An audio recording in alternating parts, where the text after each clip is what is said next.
Bismillahirrahmanirrahim. Bismillahirrahmanirrahim. Assalamualaikum warahmatullahi wabarakatuh.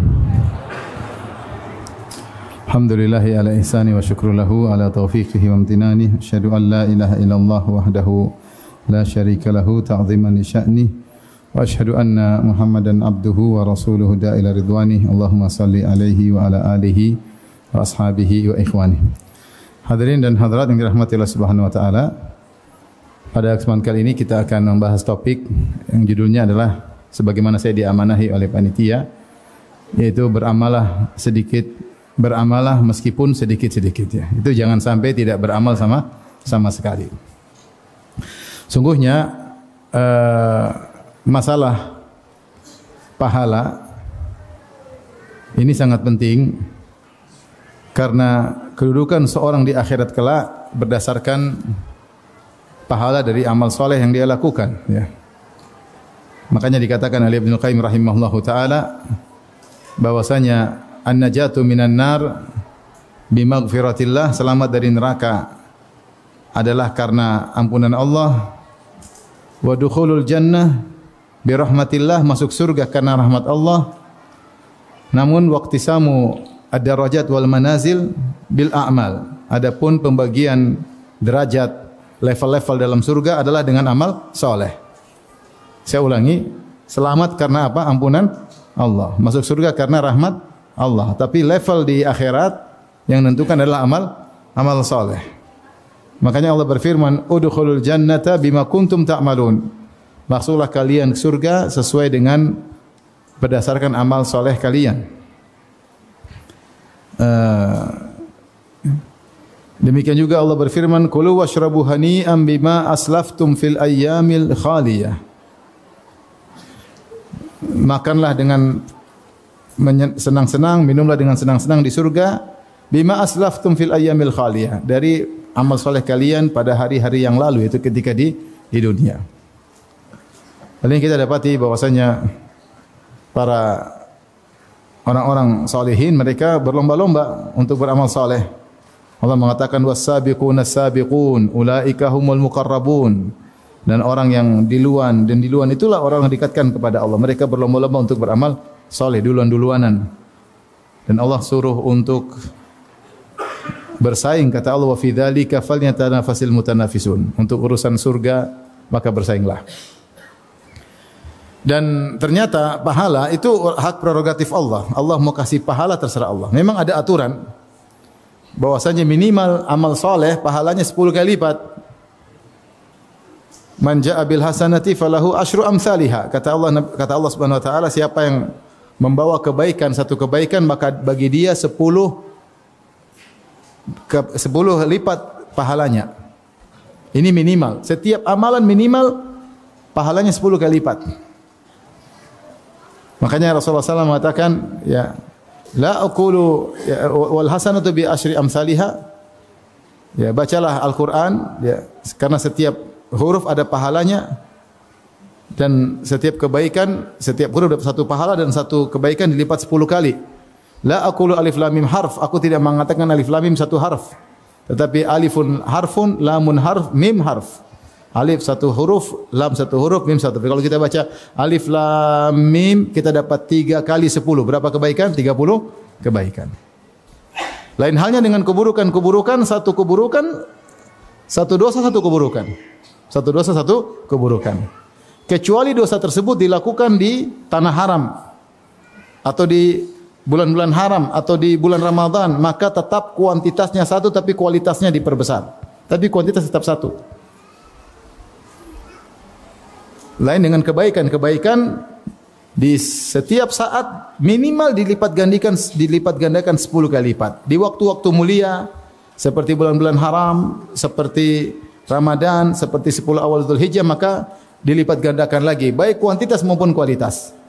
Tapi hukum asal dosa itu satu dosa, keburukan cuma satu. Hukum asal satu kebaikan berapa kali lipat? 10, itu minimal.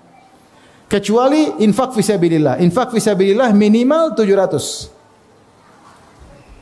Kalau amal soleh yang biasanya minimal 10. Man jaa bil hasanati falahu asyru amsalihha. Siapa yang melakukan kebajikan, satu kebajikan 10 kali lipat. Tapi kalau infak fi sabilillah, mathalul ladzina yunfiquna amwalahum fi sabilillah kamathali habbatin ambatat sab'a sanabila fi kulli sumbulatin mi'atu habbah wallahu yudha'ifu liman yasha wallahu wasi'un alim. Dalam surat Al-Baqarah kata Allah Subhanahu wa taala perumpamaan orang yang berinfak di jalan Allah fi sabilillah untuk jihad, untuk dakwah.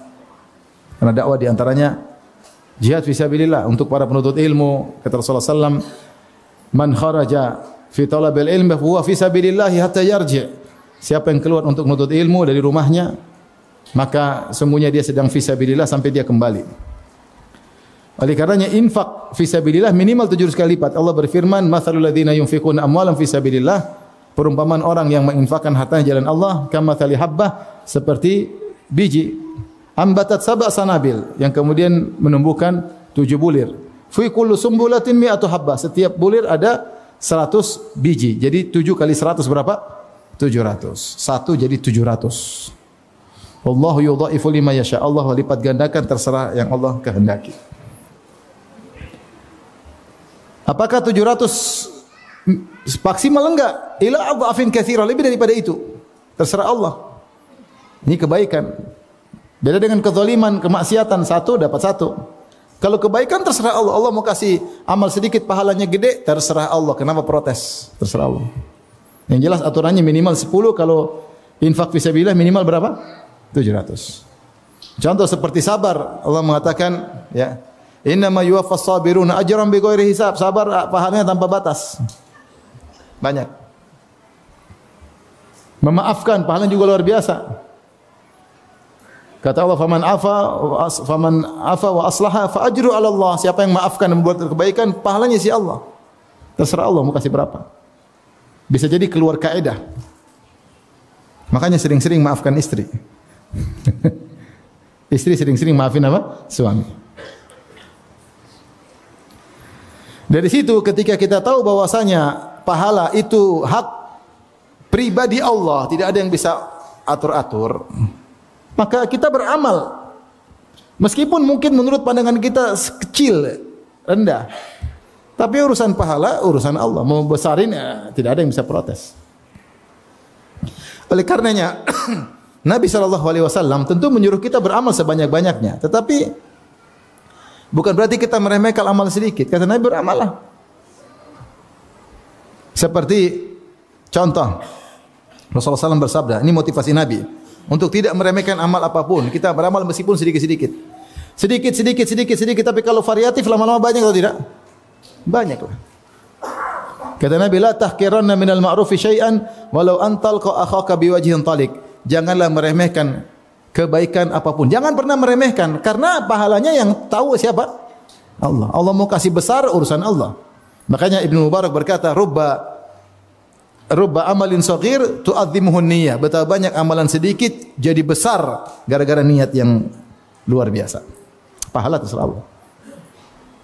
Maka Rasulullah mengatakan jangan pernah meremehkan amal apapun. Walau antalqa akhaka biwajhin talik, meskipun hanya sekedar tersenyum ketika ketemu saudara. Antum senyum, tapi ingat senyum karena Allah, ya. Bukan senyum karena ada udang di balik batu. Bukan senyum karena menggoda akhwat, apalagi menggoda istri orang. Ittaqillah. Enggak boleh. Kalau senyum karena dia seorang mukmin, saya seorang mukmin. Senyum karena ingin menyebarkan akhlak. Semakin banyak kita senyumi, banyak pahala enggak? Banyak. Makanya Rasulullah berkata, innaka lan tasa'an nas, innakum lan tasa'un nas bi amwalikum. Kalian tidak bisa meliputi manusia dengan harta kalian. Kita mau sedekah sama orang banyak, 1000 orang, enggak mampu, duit enggak cukup. Taruhlah mampu. Bagaimana kalau 1 juta orang? Enggak mampu. Walakin yasa'ahum bastul wajhi, tapi kalian bisa meliputi mereka dengan senyuman. Antum bisa senyum di depan 1 juta orang, bisa enggak? Mau 1 miliar orang senyum bisa. Tinggal senyum aja. Yang melihat senyum kita. Jadi pahala banyak. Orang lihat kita senyum semua senang. Dapat pahala enggak? Jangan remehkan, kata Nabi, senyum. Senyum kalau kali 100, kita senyum 100 orang, banyak nih lama-lama. Tapi jangan tebar pesona, bikin fitnah ya. Maksud saya ini contoh, Rasulullah jangan mengatakan jangan remehkan karena pahala urusan Tuhan, urusan Allah. Benar ada dalil-dalil. Oh ini pahalanya gede, ini pahalanya kecil. Ini hukum asal. Terkadang Allah ingin besarin yang ini terserah Allah. Oleh karena jangan pernah meremehkan amal sedikit pun. Karena setiap amalan, setiap senyum ada pahalanya dan akan mempengaruhi status ekonomimu di hari kiamat kelak. Mempengaruhi status kebahagiaanmu di hari kiamat kelak. Rasulullah berfirman, "Faman ya'mal mithqala dzarratin khairan yarah." Siapa yang melakukan kebaikan meskipun seringan zarrah, dia akan melihat hasilnya. Zarrah itu apa? Zarrah itu adalah ungkapan orang Arab menunjukkan yang paling ringan. Ada yang mengatakan zarrah adalah semut kecil. Semut kecil kalau ditimbang mungkin enggak terdeteksi timbangannya. Saking kecilnya. Ada yang mengatakan zarrah adalah kalau kau pukul tanah terus kau bersihkan ada debu, satu namanya zarrah. Saking kecilnya. Ada yang mengatakan zarrah adalah partikel yang kalau kau buka jendela lihat masuk cahaya yang kecil-kecil namanya zarrah. Intinya itu kalau kau ambil partikel kecil tersebut taruh di timbangan ada terdeteksi enggak? Enggak. Tapi kalau Allah terdeteksi dan ada balasannya. Dan balasan itu pasti mempengaruhi nasibmu di akhirat, di alam barzah. Berpengaruh di akhirat juga berpengaruh. Kata Nabi, jangan meremehkan kebaikan apapun meskipun sekedar tersenyum. Kata Rasulullah SAW, tabassumuka fi wajhi akhika sadaqah. Senyum di hadapan wajah saudaramu adalah apa? Sedekah. Ini contoh, jangan remehkan. Rasulullah suruh jangan meremehkan, berarti dia beramal meskipun kelihatannya sedikit, meskipun kecil, jangan remehkan. Rasulullah larang dan Rasulullah menggunakan la nahi dengan nun taukid, la tahkiranna. Kalau bahasa Indonesia artinya jangan sekali-sekali, jangan pernah meremehkan kebaikan sedikit pun. Contoh lagi Rasulullah SAW mengatakan ya, fattaqun nara walau bi syiqqit tamrah. Jagalah diri kalian dari neraka meskipun hanya bersedekah sepenggal korma. Sepenggal korma berapa nilainya? Enggak ada nilainya. Tapi kalau kau tidak punya apa-apa kecuali itu, jangan pernah meremehkan. Ini bisa jadi menyelamatkan kau dari neraka jahanam. Kalau tidak ada fungsinya, kenapa Nabi motivasi? Nabi mengatakan, jangan jagalah diri kalian meskipun dengan bersedekah sepenggal korma. Berarti sepenggal korma bisa menyelamatkan dari neraka atau tidak? Bisa. Kalau enggak bisa, ngapain Nabi bilang begitu? Tapi serahkan sama Allah. Allah yang tahu. Sepenggal korma bisa saja dengan ketulusan luar biasa, dengan sebab tertentu bisa menyelamatkan kau dari neraka. Apalagi sekarung korma. Ini bukan Nabi ngajarin untuk pelit, enggak. Tapi kalau kau tidak punya apa-apa, kalau kau belum terbiasa bersedekah kecuali baru sepenggal, lakukan aja dulu. Lakukan aja dulu, jangan pernah meremehkan. Hidup cuma sebentar, umur kita cuma sebentar. Enggak ada yang tahu kita hidup sampai kapan. Ya, yang bisa kita lakukan. Contoh Rasulullah SAW sebutkan tentang cabang-cabang keimanan. Kata Rasulullah SAW, al-imanu bid'un wa sab'una syu'bah. A'laha kalimatul la ilaha illallah adnaha imatatul adha anit thariq. Saya ingin sampaikan hal ini, perhatikan. Rasulullah mengatakan iman itu 70 sekian cabang.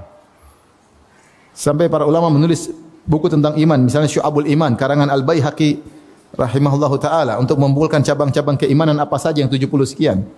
Sebagaimana juga dilakukan oleh ulama-ulama yang lain ya.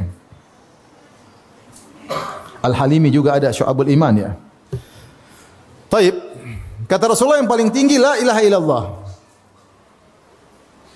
Wa adnaha yang paling rendah imatatul adha anit thariq. Yang paling rendah adalah menghilangkan gangguan dari jalan.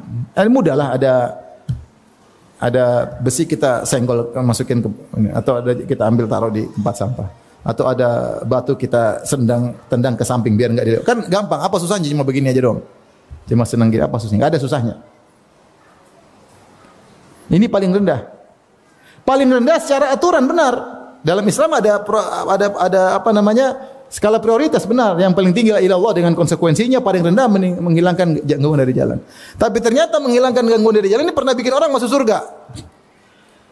Yang menurut kita rendah secara urutan rendah, tapi ternyata dalam hadis yang lain Rasulullah sebutkan ada seorang mukmin berjalan, dia lihat gusnus syajarah. Gusnus syajarah ada dahan di tengah jalan. Maka dia mengatakan la yu'dzil mu'minin, jangan sampai dahan ini mengganggu kaum mukmin, maka dia pun singkirkan dari tengah jalan, dia pinggirkan. Allah ampuni dia, Allah masukkan dalam surga. Bayangkan. Padahal ini dia melakukan cabang keimanan yang paling apa? Yang paling rendah. Ingin saya tekankan bahwasanya ukuran pahala urusan siapa? Allah. Yang penting kita berbuat.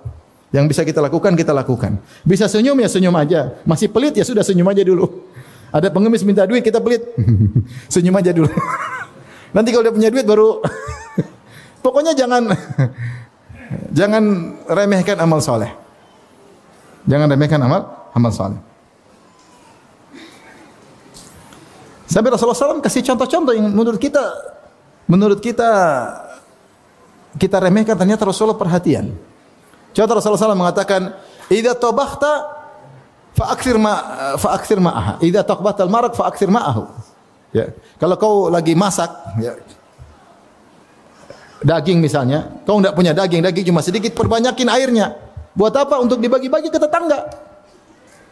Ya, daging cuma dikit-dikit, enggak apa-apa. Karena waktu antum masak sudah mengganggu, udah kemana-mana baunya. Apalagi pakai micin, udah kemana? Ya supaya setelah terganggu kemudian terobati, antum kasih meskipun dagingnya cuma apa? Sedikit. Maaf ya cuma segini. Ya. Kelihatannya sepele tapi tidak sepele bagi Nabi. Nabi suruh. Contoh cari pahala dengan nyuap istri. Kita kapan pikir pahala nyuapin istri? Kita baru merasa pahala kalau belikan istri emas. Kalau nyuapin kayaknya pahalanya enggak ada. Padahal kata Nabi sallallahu alaihi wasallam, "Lasta tunfiqu nafaqatan tabtaghi biha wajha Allah illa ujirta 'alaiha hatta luqmatal lati taj'aluha fi imra'atik." Tidaklah engkau berinfak karena Allah kecuali kau dapat pahala sampai suapan yang kau suapkan ke mulut istrimu. Sederhana. Nyuapin istri. Siapa yang hari ini nyuapin istri? Coba angkat tangan. Siapa hari ini nyuapin istri? Masya Allah. Allahumma barik. Masya Allah. Mudah-mudahan ikhlas. Cuma satu orang aja. Yang lain kemana aja? Belum punya istri. Subhanallah. Dapat pahala nyuapin istri. Niat karena Allah Subhanahu wa taala. Saya juga nyuapin istri, Ustaz. Kenapa? Istri lagi sakit. Wah, iya, wajar. Kalau itu saya juga bilang. Baik. Contoh Rasulullah menyuruh kita perhatian, bahkan Allah menyuruh kita untuk bertutur kata yang baik. Kata Allah, "Wa qulu lin-nasi husna." Ucapkanlah kata-kata yang baik kepada manusia. Secara umum kalau dibilang an-nas itu umum kepada kaum mukminin, kepada orang kafir, kepada siapapun selama dia manusia, ucapkanlah kata-kata yang baik. Apa susahnya kita bertutur kata yang baik? Kita disuruh mikir dulu. Rasulullah berkata, "Wal kalimatu thayyibatu shadaqah." Kata-kata yang baik adalah sedekah. Kita terkadang menyepelekan perkataan. Ngomong nyinyir, ngomong nyinggung, ngomong merendahkan, ngomong kok nyelekit, kok enggak enak banget omongannya. Komentar juga begitu. Kalau komentar di grup bikin sakit hati anggota grup semuanya. Mau dikeluarkan ternyata dia admin grupnya.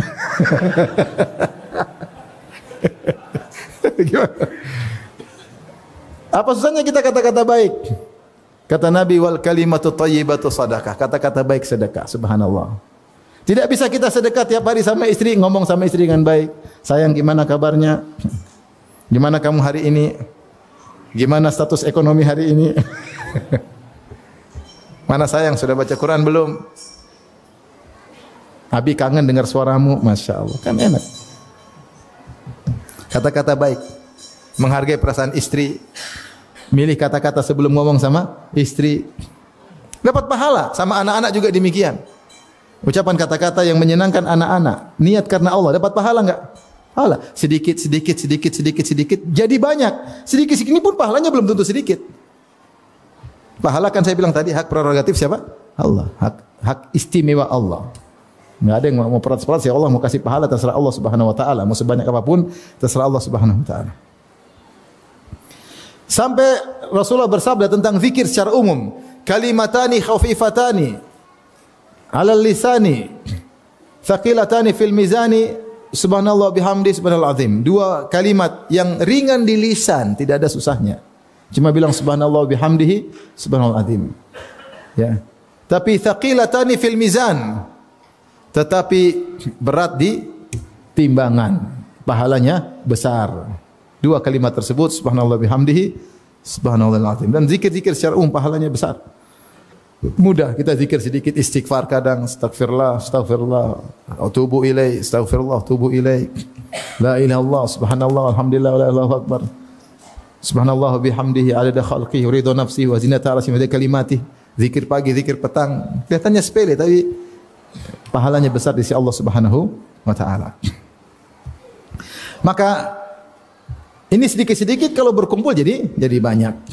Maka jangan pernah sepelekan. Yang penting ada kegiatan. Kita bisa amal soleh sedikit-sedikit tapi banyak kegiatan. Di rumah ada kegiatan senyum sama istri, ngobrol sama anak-anak, sama pembantu juga dengan tidak menghina, tidak merendahkan. Dia manusia, punya status, kita ngomong yang baik. Ya, sama tetangga. Assalamualaikum Pak, mana Pak? Sehat Pak? Ya.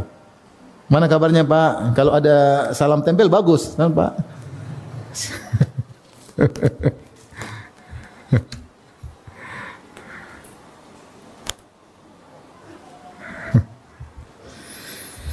Subhanallah ya. Sedikit jadi banyak. Ya. Semua anak-anak ngobrol, gimana pelajarannya, gimana sudah murojaah belum? Ayo semangat nak ya. Cuma gitu aja apa susahnya? Apa susahnya? Ada waktu telepon Mak, Mak gimana kabarnya Mak? Hari ini ngapain Mak? Oke Mak, Assalamualaikum, udah selesai. Kalau masih ada punya ayah telepon, ya gimana Bi, gimana kabarnya Bi? Mana hari ini? Mama gimana Bi? Masih ngomel-ngomel enggak? Ngobrol aja ya, ngobrol telepon tante, telepon kakak, bercanda di grup kakak adik. Kita niatkan karena apa? Sedikit jadi apa? Jadi banyak. Baik. Saya akan tekankan lagi bahwasanya pahala urusan Allah. Bisa jadi di mata kita kecil, ternyata besar di sisi Allah. Tadi contohnya Rasulullah sudah sebutkan cabang keimanan paling rendah adalah menghilangkan gangguan dari jalan. Ternyata dalam hadis yang lain Rasulullah jelaskan ada orang menghilangkan gangguan dari jalan maka malah masuk surga. Contoh lagi Rasulullah SAW bersabda, sabaqa dirhamun mi'ata alfin. Satu keping dirham mengalahkan 100.000 keping dirham. Satu keping dirham yang dikeluarkan bisa mengalahkan 100.000 keping dirham. Kok bisa demikian? Sahabat bertanya. Kata Rasulullah, kana li rajulin dirhamani. Ada seorang miskin. Dia cuma punya 2 dirham. Cuma 2 dirham. Dia punya harta cuma 2 dirham. Fatasaddaqa ajwadahuma. Dirham dulu kan perak yang ditempa. Dia lihat dirham 2. Oh, ini yang paling bagus bentuknya, tempaannya lebih rapi. Fatasaddaqa ajwadahuma, maka dia pilih mana yang paling baik kemudian dia sedekahkan. Yang logamnya kurang bagus buat dia simpan. Ini yang disedekah 1 dirham. Berarti dia punya dirham cuma berapa? 2 keping dirham. 1 disedekahkan yang paling baik, 1 dia simpan. Wa antalaqa rajulun ila ardi malihi atau irdi malihi fa akhadha minha mi'ata alfin fatasaddaqa. Yang satunya dia pulang ke rumah harta segudang. Terus dia ambil 100.000 keping. Terus dia sedekahkan. Mana paling lebih banyak? Yang pertama. Kok bisa Ustaz? Mending kita jadi orang miskin Ustaz. Kata para ulama, orang ini miskin. Ketika dia bersedekah dengan 1 dirham, dia bersedekah dengan setengah hartanya. Oleh karenanya Allah menilai pahala terkadang dari kuantitas, secara kuantitas, terkadang dari persen harta yang dia miliki. Ini 1 dirham bukan sedikit bagi dia karena dia telah berinfak dengan setengah hartanya. Sedangkan si kaya ini ketika dia mengeluarkan 100.000 dirham tidak mengubah hartanya sama sekali. Karena hartanya jutaan dirham. Mana lebih banyak pahalanya? Kata Nabi yang pertama, ini lebih dahuluan menang. Maksudnya pahala urusan siapa? Urusan Allah. Kelihatannya sepele tapi ternyata besar di sisi Allah Subhanahu wa taala. Contoh lagi kisah wanita pezina yang beri minum kepada seekor anjing. Bainama kalbun ya yutifu bi raqiyatin kada yaqtulul atash isra'athu baghirun baghaya bani Israil. Ada seekor anjing kehausan mutar-mutar di sebuah sumur. Dia lagi haus sampai jilat-jilat pasir. Depan dia ada air cuma dia enggak bisa nyemplung. Kalau nyemplung enggak bisa keluar, selesai. Ya, innalillahi wa inna ilaihi raji'un. Akhirnya dia mutar-mutar aja. Tiba-tiba ada wanita pezina dari wanita Bani Israel, kasihan lihat dia. Maka dia pun turun, fa nazat muqah, dia lepas sepatunya, dia ambil air, fasaqathu, dia beri minum kepada anjing tersebut, faghfarallahu laha bihi. Maka Allah ampuni dosa-dosanya gara-gara itu, subhanallah. Allah mau mengampuni terserah, gara-gara perkara sepele terserah Allah. Yang penting kamu berbuat apa? Amal soleh. Urusan pahala urusan Allah. Ya Ustaz, dia sedekah 1 miliar. Kamu berapa? Cuma 100.000 Ustaz. Sudah. Urusan Allah. Belum tentu 1 miliar lebih baik daripada 100 apa? Ribu. Yang penting kamu sedekah. Jangan cuma bilang, ya Allah, Masya Allah, Allahumma barik. Tapi kamu juga enggak keluar duit. Keluarin duitmu semampunya. Makanya sungguh menakjubkan orang yang sejak ketika dia susah, dia sudah suka bersedekah. Semakin dia bertambah rezeki, dia tambah bersedekah terus. Allah tahu ini susah kaya, terus bersedekah. Alladzina yunfiquna amwalahum. Ya. Apa kata Allah Subhanahu wa taala, wasari'ul maghfirati min rabbikum wa jannatin arduha samawati wal ardu iddat lil muttaqin. Alladzina yunfiquna amwalahum fis sarra'i wad dharra. Orang-orang bertakwa penghuni surga, yaitu menginfakkan harta mereka dalam kondisi lapang maupun dalam kondisi susah. Mereka kata berinfak. Taib, contoh pahala yang menakjubkan, ya, kita imani aja. Mungkin bagi kita kok aneh, tapi ya, pahala terserah Allah. Contoh kata Rasulullah sallallahu alaihi wasallam, "Man bakkara wabtakara wa ghassala waqtasala." Man ghassala waqtasala wa bakkara wabtakara. Kebalik. Man ghassala waqtasala. Siapa yang di hari Jumat dia menggauli istrinya di pagi hari sehingga dia menjadi junub dan dia menjunubkan istrinya. Paham ya? Enggak usah disarah ya. Wa bakkara wabtakara. Kemudian dia segera menuju ke masjid. Dia berjalan menuju masjid untuk salat Jumat. Thumma dana minal imam. Kemudian dia mendekati imam. Fastama'a wa ansata. Kemudian dia menyimak dan mendengar. Kana lahu bi kulli khutwatin yakhtuha ajru sanatin qiyamiha wa siyamiha. Maka setiap langkah dia yang langkahkan dapat pahala setahun, pahala salat malam, pahala puasa setahun. Aneh ya? Syaratnya mudah, menyenangkan, pahalanya besar. Ini hadis tidak bisa diamalkan sama jomblo, kasihan. Menghayal doang. Pahalanya kok banyak Ustaz? Ya terserah Allah, kamu protes. Dikasih pahala banyak protes, terus maunya sedikit aja. Ya ada senangnya, ada beratnya. Pagi-pagi mestinya, bukan jam 11 mau azan baru begitu, enggak. Jam 8 pagi. Kemudian pergi, kata para ulama, kenapa? Karena ketika dia berhubungan dengan istrinya, maka godaan syahwat sudah hilang. Sehingga dia lebih konsen untuk beribadah kepada Allah Subhanahu wa taala. Dia berjalan mungkin melewati berbagai macam pemandangan. Dia bisa konsen sampai ke masjid, kemudian dia baca Quran, salat sampai menunggu imam datang. Pahalanya luar biasa. Sama dalam hadis, man raha fi sa'atil ula fa ka'annama qarraba badanah. Siapa yang datang di waktu pertama hari Jumat seakan-akan menyembelih seekor onta. Siapa yang datang ke waktu kedua seakan-akan menyembelih seekor sapi.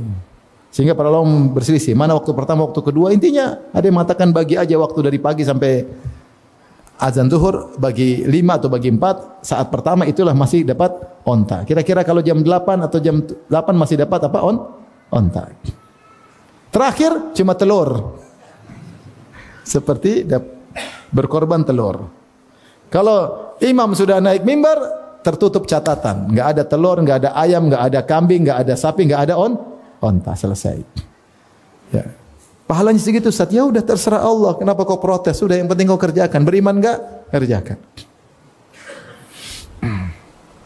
Taib. Ada satu hadis yang Rasulullah SAW menjelaskan bagaimana luasnya rahmat Allah. Sampai Rasulullah sebut orang tersebut dengan amila qalilan wa ujira katsiran.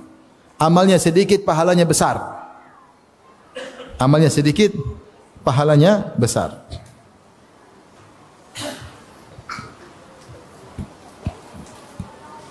Dalam Sahih Al-Bukhari, Anil Bara' bin Azib radhiyallahu anhu, dari Al-Bara' bin Azib. Dia berkata, Atan Nabiyya sallallahu alaihi wasallam rajulun muqanna. Ada seorang datang menemui Nabi, yaitu seorang menutup wajahnya dengan besi, yaitu pakai helm besi karena perang.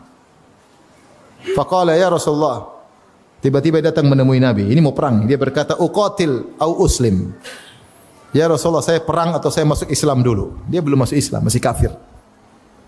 Uqatil au uslim, saya perang atau saya masuk Islam? Kata Rasulullah SAW, qala aslim thumma qatil. Masuk Islam dulu baru berperang.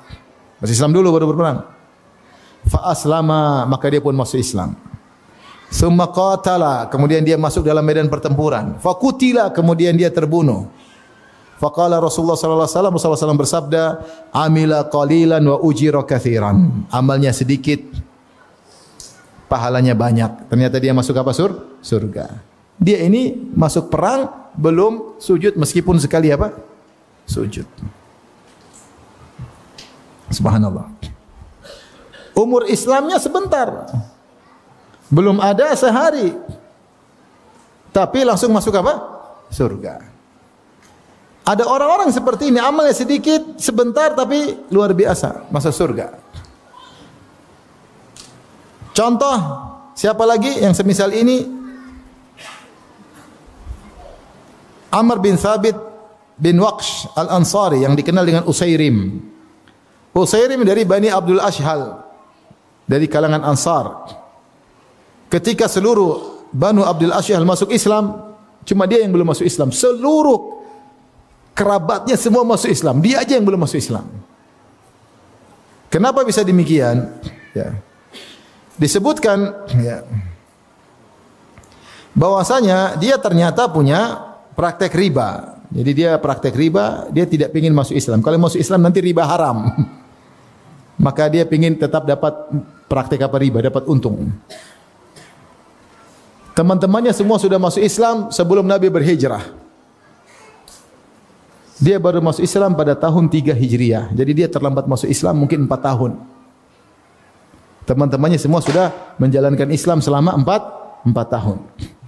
Dengan solat, dengan puasa, dengan jihad dalam perang Badar, mungkin dengan sebagian mereka ikut perang Badar, ya, sedekah dan macam-macamnya. Dia belum mau karena masih ingin praktek apa? Riba.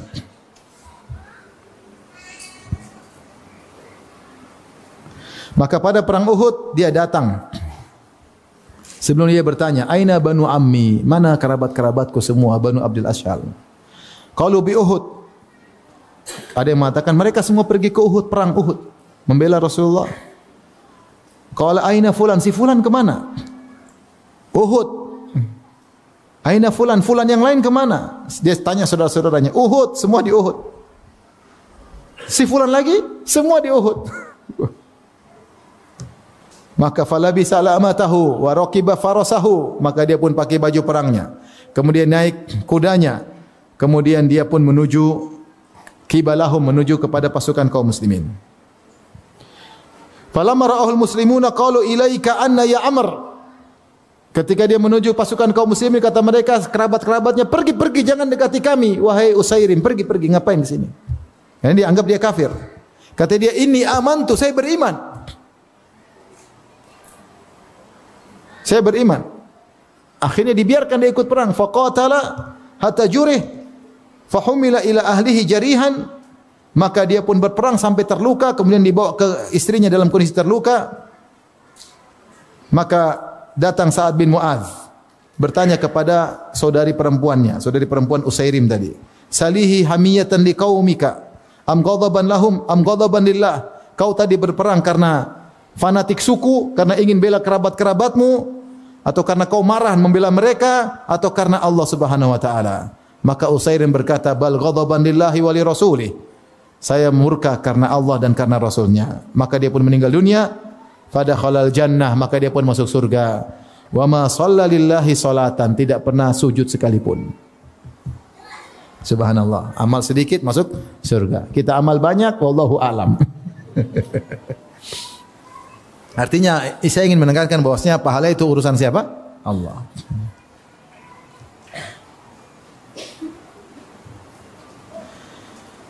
Kemudian juga dalam kisah yang lain, ini dalil bahwasanya ya, Orang kalau mau perang harus Islam dulu, Islam dulu. Kalau perang belum Islam tidak ada faedahnya. Kisah tentang penggembala kambing, ya, yang berkulit hitam, budak berkulit hitam yang masuk Islam, kemudian meninggal, kemudian masuk surga. Ya. Ada seorang namanya Yasar Al-Habashi, disebutkan oleh Ibnul Athir.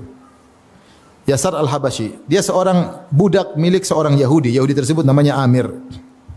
Maka dia pun masuk Islam. Ketika Rasulullah SAW mengepung Khaybar, maka dia pun mati syahid dalam perang tersebut. Ada yang mengatakan namanya Yasar, ada yang namanya Aslam. Ya. Adapun kisahnya diriwayatkan oleh Ibnu Hisham dalam Sirah dan juga Al-Baihaqi dalam Dalail an-Nubuwah dan Zahabi dalam Tarikhul Islam dan juga disebut Ibnu Qayyim dalam Zadul Ma'ad. Dari Jabir bin Abdullah radhiyallahu anhuma, beliau berkata, "Kunna ma'a Rasulillah sallallahu alaihi wasallam fi ghazwati Khaybar." Kami sedang bersama Nabi dalam perang Khaybar. Itu memerangi orang Yahudi. Kharajat sariyatun fa akhadhu insanan ma'ahu ghanamun yar'aha. Maka keluarlah pasukan kecil, ya, sariyah. Lalu mereka mendapati seorang yang membawa kambing, penggembala kambing. Faja'u bi ila Rasulillah, maka pasukan kecil itu bawa penggembala kambing ini berkulit hitam dari Habasyi kepada Rasulullah sallallahu alaihi wasallam. Fakallamahu Nabi sallallahu alaihi wasallam masyaallah an yukallimahu. Rasulullah dakwahi dia, Rasulullah dakwahi. Meskipun penggembala kambing Rasulullah dakwahi. Rasulullah dakwahi, kaya miskin Rasulullah dakwahi. Rasulullah dakwahi. Maka sampai orang itu berkata, budak tadi berkata, "Inni qad amantu bika wa bima ji'ta bihi." Ya Rasulullah, aku telah beriman kepadamu dan beriman dengan risalah yang kau bawa. Kemudian fa kaifa bil ghanami ya Rasul? Terus kambing-kambing ini gimana ya Rasulullah? Fa innaha amanah, ini adalah amanah orang, bukan punya saya. Wa hiya linnas, ini saya bawa kambing-kambingnya banyak orang. Kambing-kambingnya orang Yahudi. Ada yang satu kambing, yang punya satu kambing, wasyatan, ada yang punya dua kambing. Dan ada yang punya lebih dari itu, kambing banyak orang saya gembalakan. Kata Rasulullah SAW, "Oh, sub wujuhaha." Yaitu lemparkanlah kerikil-kerikil atau pasir-pasir ke wajah kambing-kambing tersebut. Tarji ila ahliha, nanti akan kembali sendiri. Maka fa akhadha qabdatan min hasba'i aw turabin farama bihi wujuha. Maka budak tadi ngambil satu genggam pasir atau kerikil-kerikil kecil, kemudian dia lemparkan ke wajah-wajah kambing-kambing tadi. Mukjizat ayat, ya, maka kemudian fa kharajat tashtaddu hatta dakhalat kullu syatin ila ahliha. Masing-masing kambing pulang ke majikannya masing-masing. Thumma taqaddama ila saf, kemudian dia maju ke dalam saf. Fa asabahu sahmun faqatalahu, maka dia terkena anak panah, kemudian dia pun mati. Walam yusalli lillahi sajdatan qat, dan dia tidak pernah sujud meskipun sekali saja. Rasulullah sallam kemudian mengatakan, masukkan dia dalam tenda mayatnya. Kemudian Rasulullah sallam melihatnya. Kemudian Rasulullah sallam berkata, laqad hasuna islamu sahibikum, sungguh telah indah Islam sahabat kalian ini. Ya, laqad dakhaltu alaihi, dan aku telah melihat tadi jasadnya, mayatnya. Wa inna indahu la zaujataini lahu minal huril ain, sungguhnya dia mendapatkan dua istri bidadari. Masuk Islam cuma sebentar. Amila qalilan wa ujira katsiran, amal sedikit pahalanya besar. Hal ini seperti siapa? Seperti para penyihir Firaun. Para penyihir Firaun yang hidupnya puluhan tahun sebagai penyihir, mencari nafkah sebagai penyihir. Kemudian akhirnya duel dengan Musa alaihissalam untuk dapat upah juga, berduel. Namun Allah mentakdirkan lain. Ketika berduel dengan Nabi Musa, ternyata Nabi Musa melemparkan tongkatnya jadi ular betulan, kemudian makan tongkat-tongkat dan tali-tali mereka, maka mereka yakin ini utusan Allah. Mereka langsung sujud. Fa ulqiyas saharatu sujada, mereka sujud. Ketika mereka sujud kepada Allah, Fir'aun ngamuk. Ya. Inna hadza lakabirukum alladhi 'allamakum sirra, kalian ini ternyata Musa ini guru kalian cuma sandiwara di sini. Aku akan salib kalian, aku akan potong kalian, potong kaki kanan dengan tangan kiri atau kaki kiri dengan tangan kanan. Maka mereka bersabar, mereka dibunuh, mereka masuk surga. Subhanallah, Islam cuma sebentar, enggak sampai 1 siam. Waktu duha masih kafir, sore sudah meninggal, sudah masuk surga. Ada kisah menarik saya baca di internet tentang seorang syekh namanya Muhammad Al-Farraj. Dia bertemu dengan seorang Hindi, banyak pekerja di Arab Saudi, orang India. Ketika orang India tersebut beragama Hindu, maka dia dakwahi. Tetapi orang India ini menolak. Dan dia minta maaf Syekh, saya tidak bisa, maaf Syekh, saya begini. Sampai suatu hari Allah bukakan hatinya. Kadang orang masuk Islam belakangan, mungkin dia mikir, kalau di depan kita mungkin dia belum masuk Islam, tapi pulang dia mikir. Dia tentangkan dengan akal sehatnya, kemudian akhirnya dia dibukakan hatinya untuk masuk Islam. Maka dia pun datang ke Syekh Muhammad Al-Farraj. Di sini sebut namanya Muhammad Al-Farraj, di masjidnya untuk ucapin salam. Tetapi Syekh lagi sibuk dengan murid-muridnya. Dia mau salamin, Syekh lagi sibuk dengan murid-muridnya. Tidak kasih perhatian sama dia. Ya, kemudian Syekh keluar dengan murid-muridnya, mungkin mereka lagi nanya-nanya. Akhirnya orang ini hanya berdiri depan pintu masjid. Dia melihat Syekh keluar dengan murid-muridnya. Ya. Kemudian mereka naik mobil, kemudian pergi jauh. Maka dia pun menangis di depan pintu masjid. Dia ingin masuk Islam. Dia terus menangis di depan pintu masjid. Sampai akhirnya datang seorang penghuni di kampung tersebut, anak muda, orang awam. Tanya, ente kenapa? Ya, kok nangis di depan masjid? Orang kafir ya, kan orang pekerja kasar mungkin. Maka orang India ini mengatakan, saya ingin masuk Islam. Maka anak muda ini segera berkata, jazakallahu khair, ayo mari ke rumah saya. Maka orang India ini masuk Islam lewat anak muda tadi. Kemudian diajar untuk berwudu, kemudian ditalkin syahadatain. Setelah selesai Islamnya, kemudian orang ini ya pergi. Waktu menjelang maghrib, dia pun balik ke kamarnya. Dia baru masuk Islam, dia pulang ke kamarnya, tiba-tiba dia mengalami sakit di perutnya, sakit yang parah. Ya. Maka akhirnya anak muda ini pergi ketemu Syekh. Kabarkan Syekh Muhammad Farraj, kata dia, Syekh, ini orang India yang sering kau dakwahi, dia masuk Islam. Dia tadi nunggu engkau di pintu masjid, kau tidak gubrisin dia, akhirnya dia menangis dan akhirnya dia masuk Islam lewat saya. Akhirnya Syekh pun menyesal. Ya. Dia tidak tahu kondisi orang India tadi. Akhirnya dia pun segera menuju ke kamar dia pergi menuju ke kamar orang India tadi. Ternyata teman-temannya bilang dia udah mati. Ternyata sakit tadi membuat dia apa? Mati. Dia baru masuk Islam sebentar, sakit perut, kemudian meninggal dunia. Belum ada amalan apa-apa. Amalannya baru nangis, baru masuk Islam, sakit perut, mati. Subhanallah. Akhirnya kata mereka dia sudah dibawa ke rumah sakit. Dijelaskan kalau itu dimasukkan ke rumah sakit. Ya. Akhirnya Syekh pun pergi ke rumah sakit, ke kulkas yang simpan mayat-mayat. Ya. Tapi pihak rumah sakit menolak. Ya. Safarah kedutaan India ingin dia dipulangkan ke mana? Ke India. Akhirnya Syekh bilang, ini orang sudah masuk Islam. Ya. Jangan dikirim ke India, nanti dibakar. Ya. Ini sudah masuk Islam dan ada bukti-buktinya. Ternyata rumah sakit menolak, enggak ada. Ini ya KTP-nya jelas, agamanya jelas, semuanya jelas, enggak bisa. Mereka tolak karena peraturan di sana ketat. Akhirnya Syekh Muhammad Farraj pun pergi menemui Syekh bin Baz rahimahullahu taala. Ketemu dengan Syekh bin Baz rahimahullahu taala. Kemudian dia menceritakan apa yang dialaminya, ingin mengeluarkan selamatkan orang ini tapi tidak bisa, mau dipulangkan ke negaranya. Akhirnya Syekh bin Baz tulis surat kepada penguasa, kepada pemerintah agar orang ini diserahkan kepada kawan-kawan. Syekh bin Baz Masya Allah dia tulis, akhirnya datang perintah untuk menyerahkan mayat tersebut kepada kawan-kawan karena dia sudah masuk Islam. Akhirnya tiba hari Jumat pagi dan ini orang mau disolatkan setelah solat Jumat. Kebetulan khatibnya Syekh Muhammad Al-Farraj. Maka dia pun berkhutbah pada hari Jumat tersebut, ya, tentang orang-orang yang meninggal dan belum pernah sujud meskipun sekali dalam umur mereka, kemudian mereka masuk surga. Di khutbah pertama dia ceritakan kisah-kisah sahabat atau orang-orang yang masuk Islam belum sempat sujud kemudian meninggal dunia tapi masuk surga. Di khutbah kedua maka dia sebutkan tentang kisah laki-laki orang India ini. Kemudian dia katakan sebentar lagi kalian akan menyolatkan lelaki ini. Akhirnya mereka solatkan. Subhanallah. Terkadang seorang amalnya sedikit, kemudian dengan izin Allah Subhanahu wa taala kemudian meninggal, kemudian masuk apa? Masuk surga. Makanya ini sebagai penguat bagi kita, ya.